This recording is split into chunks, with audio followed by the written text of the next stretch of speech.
দোকানটা একটু খুলতে হতো। চুপ করো, জ্বরে গা পুড়ে যাচ্ছে। এই বনি, জানো বাবা দোকানে গিয়ে বস। থাক না, আজকে দোকান বন্ধ। হ্যাঁ থাক, ওই দোকান আর এই মানুষটার জন্য এত ফাট দেখে ঘুরে বেড়াস, বুঝলি? আমার কিছু হলে তো তাও বুঝতে পারিস, কিন্তু ওই মানুষটা যতক্ষণ না পুরোপুরি বিছানায় পড়ছে ততক্ষণ তো ওকে কিছু বুঝতেও দেয় না।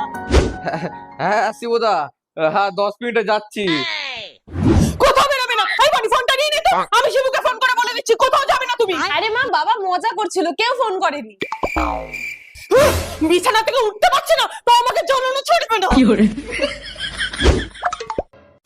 এই এই, তুমি উঠছো কেন? Show show. এখন একটু ঠিক আছে। হ্যাঁ ঠিকই থাকো, কারণ তুমি আছো বলেই আমরা আছি।